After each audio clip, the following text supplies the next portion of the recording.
MT Sesc TV está chegando na sua casa e hoje é dia de cultura aqui na telinha. No programa de hoje você vai acompanhar um pouco da história do Maurício Ricardo, esse artista super talentoso e mato-grossense. É contador de histórias, ator, apresentador, produtor e professor de literatura. Fique agora com Trajetória. Eu me chamo Maurício Ricardo, eu sou ator, contador de histórias e professor de literatura. Nasci em 1975, de 17 de dezembro de 1975, em Santo Afonso.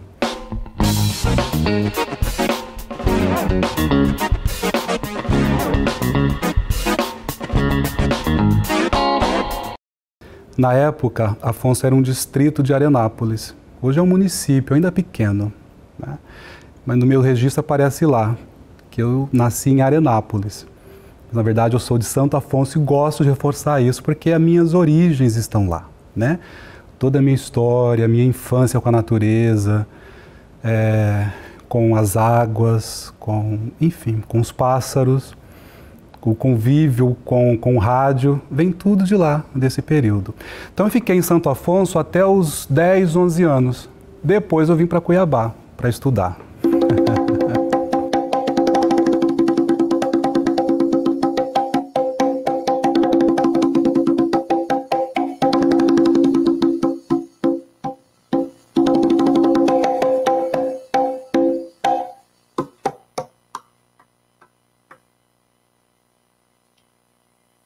Você já deve ter ouvido histórias de Jajá, Gigi, Jojo, até de Juju. Mas de Gegé, essa vai ser a primeira vez. Sim, eu tenho uma lenda guardada aqui no bolso da minha memória que eu quero compartilhar contigo. Há muitos e muitos anos, na cidade de Rosário Oeste, Mato Grosso, nascia Gegé. Uma criança negra, saudável e cheio de energia. Logo ficou conhecido na região como a criança do sorrisão, o menino que tinha o maior sorriso da cidade.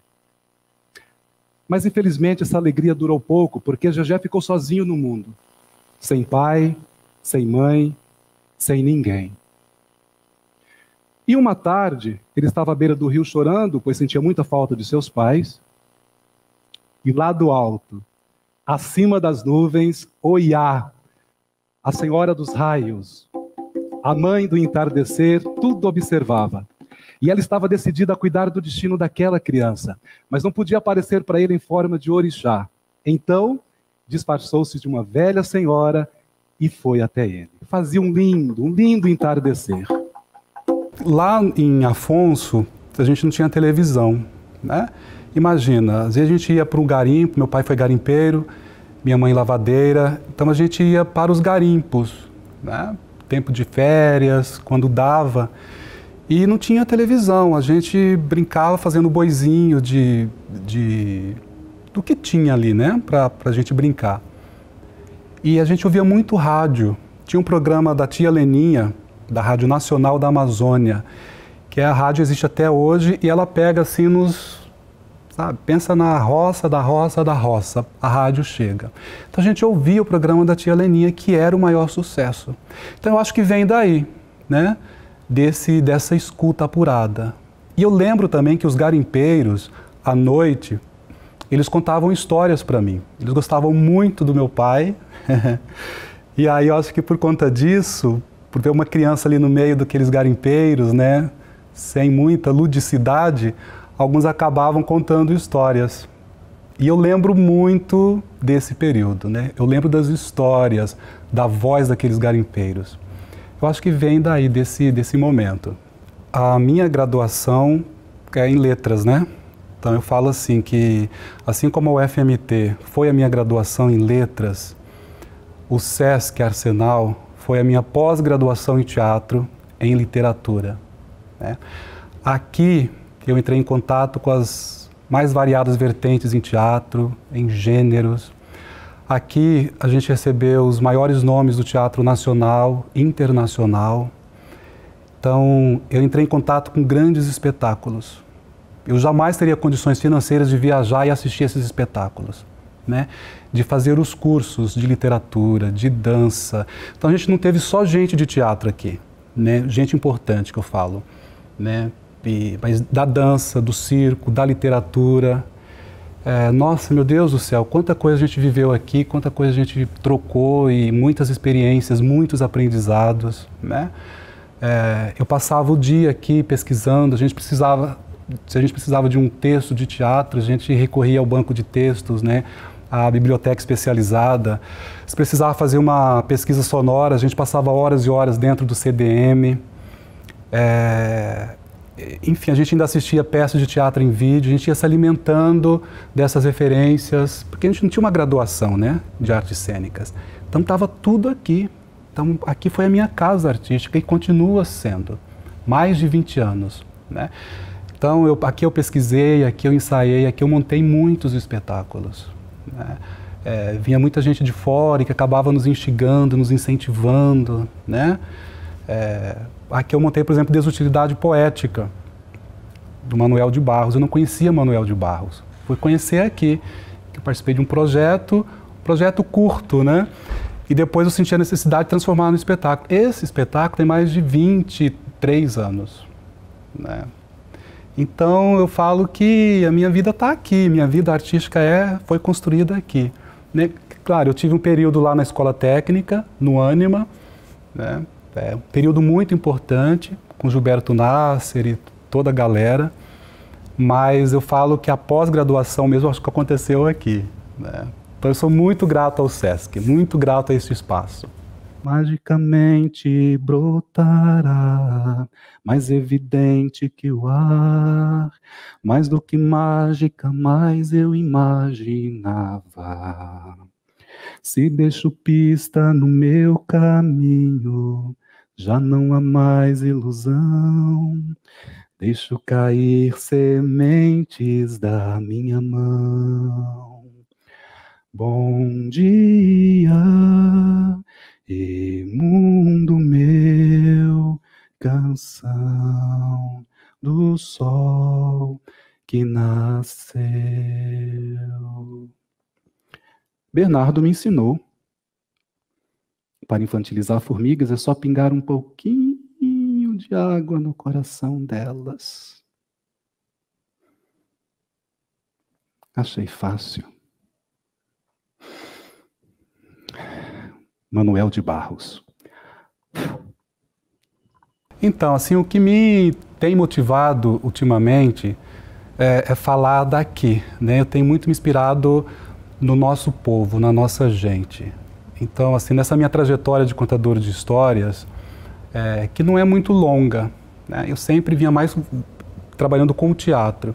A contação de história, ela era paralela ao teatro, né? Mais na sala de aula, mais em congressos, né? E aí o teatro ele foi ficando de lado, né? Então a contação de história ela está mais forte hoje em mim. E eu já contei de tudo, contos de fada, contos populares, mas eu queria falar da nossa terra, contar da gente daqui, entendeu? Então fiquei muito tempo procurando textos. A literatura produzida aqui no estado, ela e voltada para esse gênero específico, é muito pequena, né? Nós temos grandes autores, nós temos muitos livros de contos, de poesias, livros maravilhosos, mas histórias, lendas e cultura matogrossenses é muito pouco, a produção é muito pouca. Eu até entrei em contato com alguns autores para me auxiliar nessa escrita, né, que eu queria falar do Gegé, da Maria Taquara, né, quero falar ainda do Bolinha, né, tem muita gente ainda que eu quero contar a história desse povo.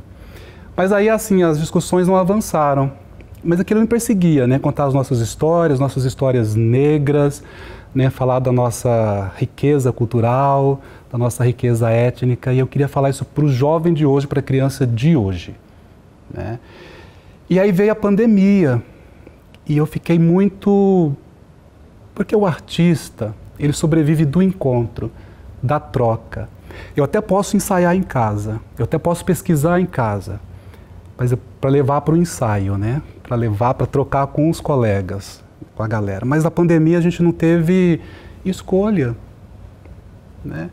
a gente foi muito rigoroso, a gente tinha que ficar em casa e cuidando da mente, cuidando do corpo. Eu tive coceira por todo o meu corpo, né? Claro que foi psicológico isso. Uma coceira que até me emociona. Chegava carne viva.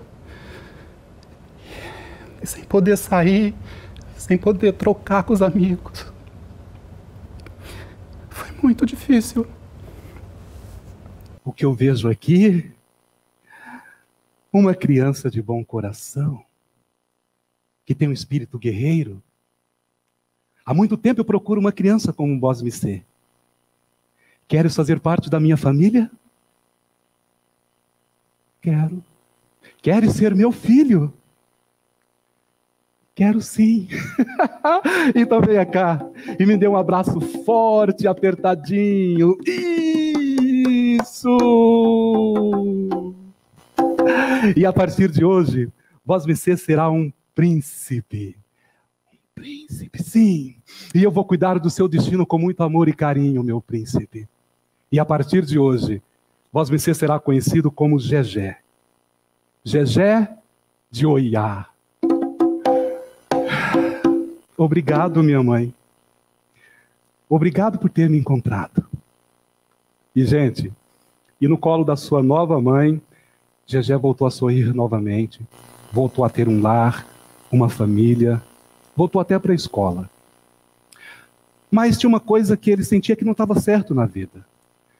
Porque alguns colegas do bairro, do colégio e de outras localidades o tratavam com indiferença. Muitos não queriam ficar perto dele, achavam que ele era esquisito, estranho. Muitos humilhavam por causa da cor da sua pele. Mas Gegé tinha um bom coração, não guardava mágoas. E para espantar a tristeza, ele cantava e dançava vigorosamente ao som dos atabaques.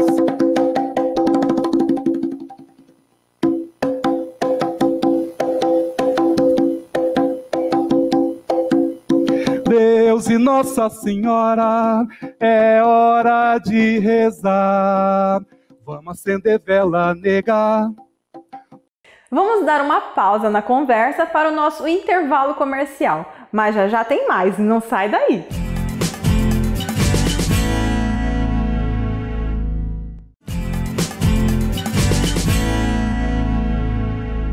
Estamos de volta e no programa de hoje você está conhecendo um pouco mais sobre a trajetória do multiartista Maurício Ricardo. Além de contar um pouco sobre a sua trajetória e relação com a contação de histórias, Maurício compartilha conosco um pouco sobre a concepção do espetáculo Lendas Negras da Baixada Cuiabana. Continue nos acompanhando!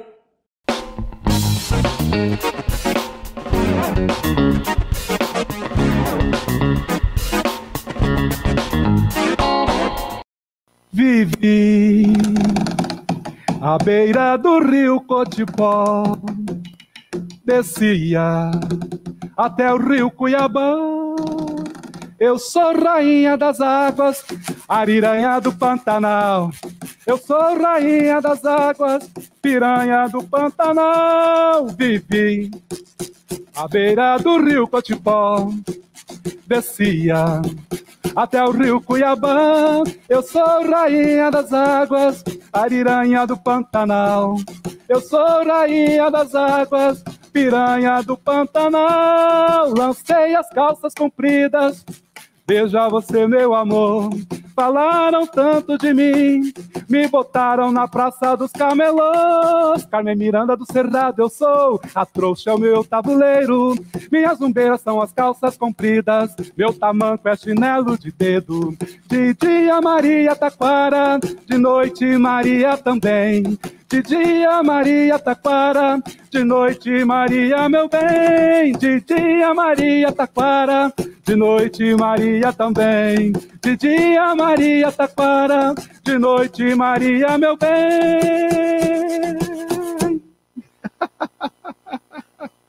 Mas, por outro lado, trancado em casa e trancado em mim mesmo, eu acho que eu sobrevivi, né? Para viver um outro momento.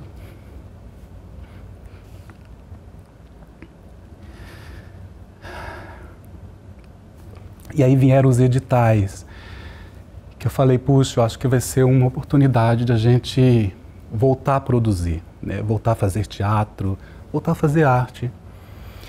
E aí eu lembro que eu fui para a casa do Hélio Tax, a gente foi fazer um almoço, e ele fez um almoço delicioso, um almoço bem cuiabano, um almoço de sustância que a gente fala aqui. E a gente foi falar sobre o edital e sobre o projeto, a gente esboçou um projeto. A gente queria falar também dessas lendas, transformar essas histórias do Gegé, da Maria Taquara, da Mãe Bonifácio em lendas e levar isso para a criança do Pantanal, a criança ribeirinha. Conversamos sobre isso ali depois do almoço. A gente tinha que protocolizar o projeto, o Elinho iniciou a escrita das lendas, a gente mandou para o edital. Infelizmente, esse projeto ele não foi contemplado, e isso já era final de 2020. 2021, janeiro de 2021, quando começa o ano, parece que tudo recomeça, né? Tudo volta a florir. E eu olhando para aqueles textos, para aquele projeto, e eu falei assim, não, eu vou montar um espetáculo de contação de história. E eu acho que quando você se coloca em movimento, para qualquer coisa na vida, os céus se abrem e você é iluminado, seu caminho é iluminado, seus passos são iluminados, parece que os deuses estão lá desejosos, você vai conseguir, você vai fazer um bom trabalho. E ele se coloca em movimento para que tudo dê certo, né? Qualquer coisa que você vai fazer na vida. E eu me coloquei nesse processo de fazer. Então eu coloquei o bumbum na cadeira, peguei o que o Elinho tinha escrito, e aí eu tive que aumentar, né, aquele ponto já iniciado por Hélio Tax. E aquilo foi crescendo, de repente eu vi que tinha 40 minutos de texto.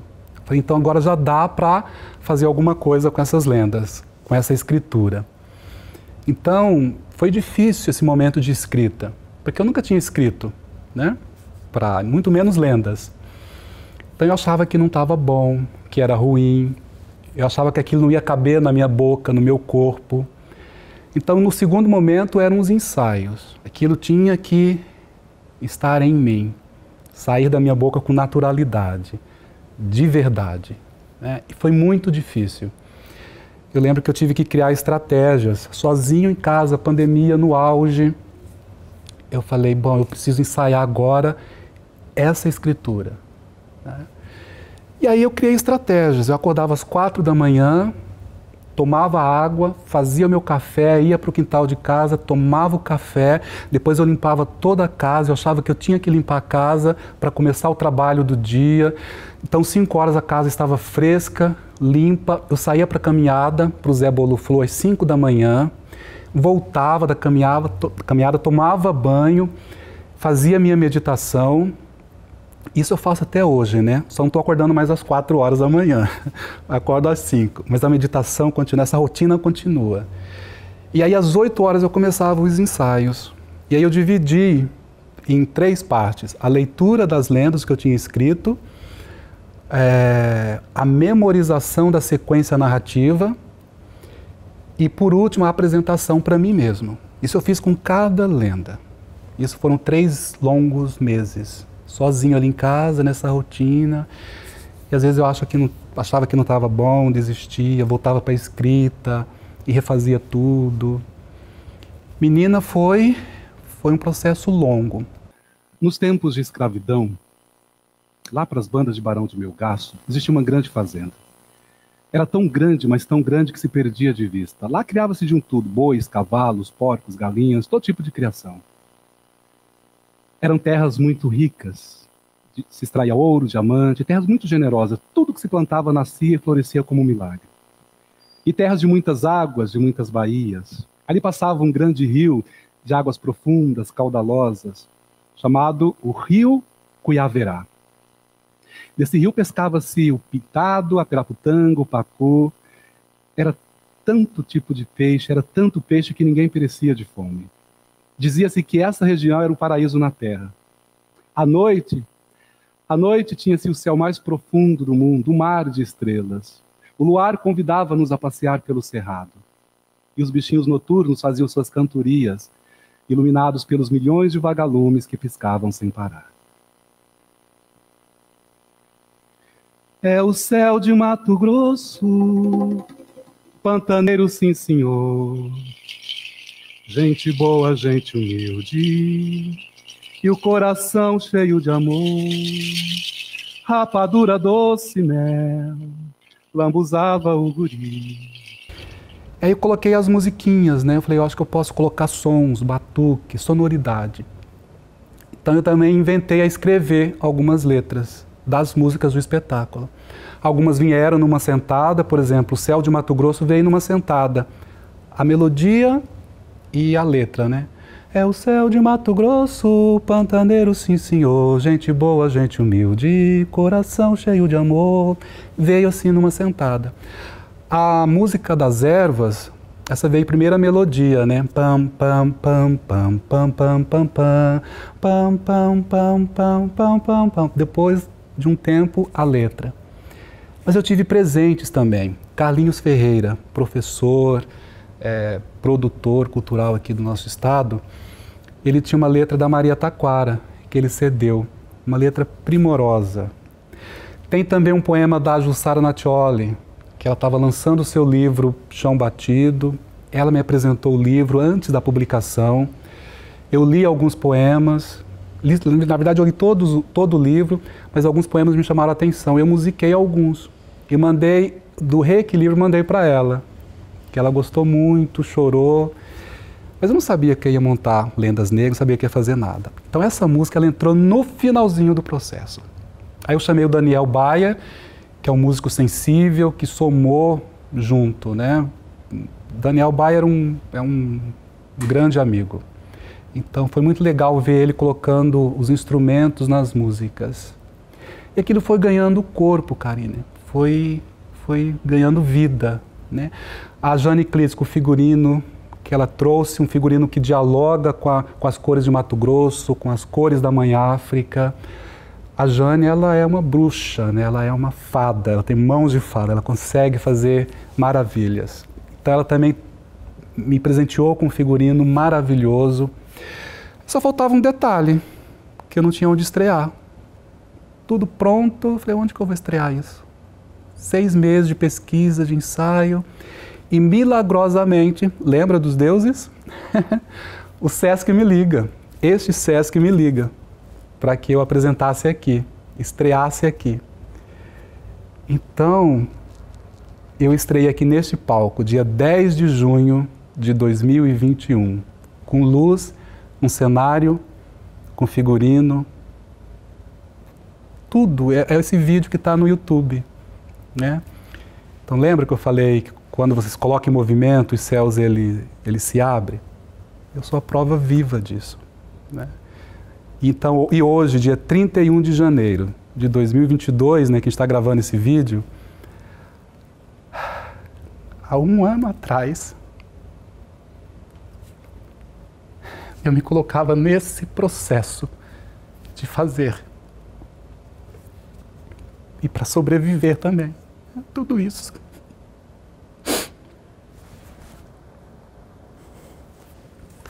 Acho que é isso. E para espantar a tristeza, ele cantava e dançava vigorosamente ao som dos atabaques.